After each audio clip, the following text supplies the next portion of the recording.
Anong naging reaction mo? Natulala siya, di ba? Natulala siya. Sakto. Natulala siya. Napuputo ang signal.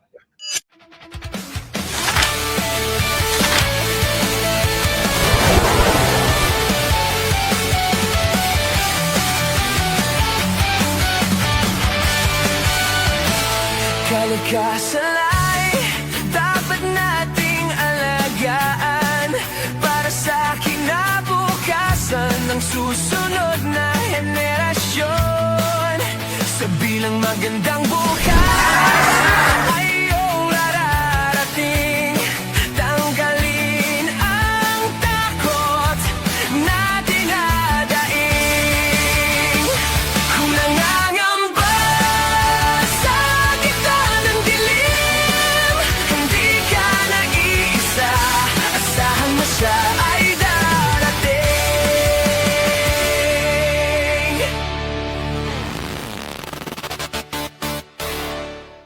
Banggit doon yung ano yung mga pinaggastusan, yung mga expenses for the awards, yung expenditures sa pagbili ng mga gamit, let's say for the like sa mga medicines. Maraming diniscuss kanina na mga unauthorized kuno or let's say illegal expenditures ng ating Vice President dong siya ay Secretary pa ng Department of Education. Yeah. Medyo ako dun na yung information pala talaga ngayon nababayaran. Kasi 'di ba doon sa mga leasing nakalagay doon, payment for information. So ako marami yung information pwede ko palang ibenta yung mga information tsaka yung mga marites stories ko. 'Di ba? Ay, pwede. Parang ganun yung nila, yung labeling nila doon sa mga transactions na yon. Pero ang questions doon, ang DepEd ba dapat talaga na merong confidential fund? Tapos ang OBP, 'di ba, for the past years wala namang ina-handle na confidential funds. Pero dito sa time na ni SWO, Sara Duterte, parang masyadong na nagamit yung mga confidential tsaka intelligence funds na yon. So, sa tingin nyo ba, dapat talaga ang DepEd muna, meron talaga siyang intelligence fund or confidential funds? Sa akin kasi, katulad kanina, yung topic kanina is more on mga terrorist acts, tapos safety kuno ng mga students. So that's why they paid intelligence kasi to fight daw against terrorists and lefties. For me naman hindi siya necessary kasi wala namang mga karahasan na involve yung mga teachers natin, teachers and students kung saan sila ay nakaangkla doon sa kilusan ng mga, let's say, tinutukoy nila ng mga leftists nga. So I think hindi siya necessary for that particular matter para budget for confidential funds for DepEd. Right. Ang isa siguro interesting itong mga pangalan na talaga namang nakakatawa yung I mean, natawa talaga ako kay Attorney Kapunan, 'di ba? Tingnan mo na yung mga pangalan. Mary Grace Piatos, Renan Piatos, Nova Santos, Miko Harina, Janice Marie Revilla. Hindi ba ito yung parang bold star dati? Yung Marie Revilla na. Patiting. Talaga ako na. Ito si Patiting. Kilala ko to.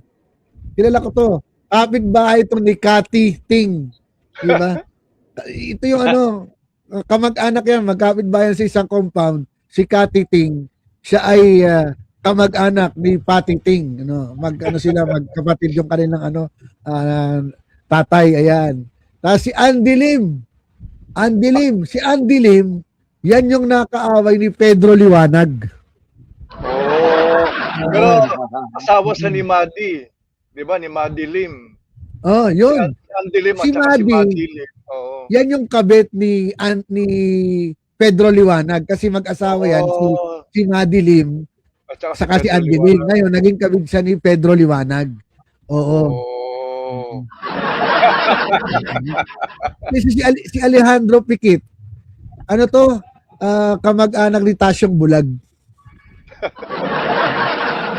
Ano yan Oo nga. eh? May mga Parang- kwento yan eh. Kasi nung nangangailangan ng impormasyon si VP Sara, tinawagan niya si Tasyong Bulag. Sabi, Tasyo, meron ka bang nakikita ng mga NPA dyan sa lugar mo? Sabi ni Tasyo, wala akong makita, bulag na ako, di ba? Kaya tinawagan niya si Alejandro Piquet. At least si Alejandro Piquet nakakamulat pa. Pero wag na bigan, ang lalaki ng yung si Renan Piatos, 110,000 yung naibigay sa kanya Grabe, in 2023. Si Nova Santos, 85,000. Itong si Miko Harina, andyan sa listahan mo, 295,000 for the purchase of supplies.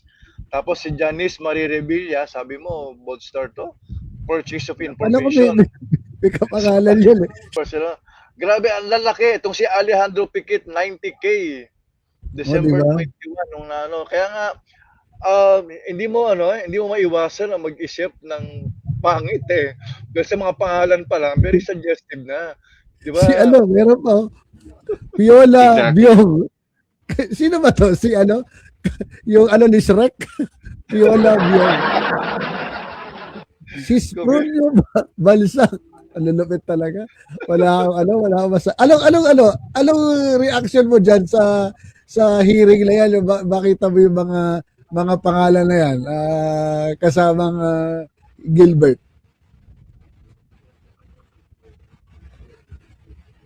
Anong naging reaction mo? Parang Natulala siya, di ba? Natulala siya. Sakto. Natulala siya. Napuputo ang signal.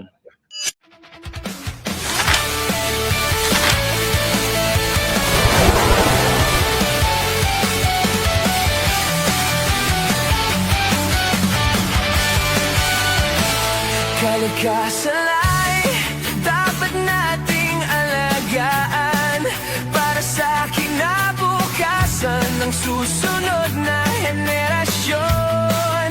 Sa bilang magandang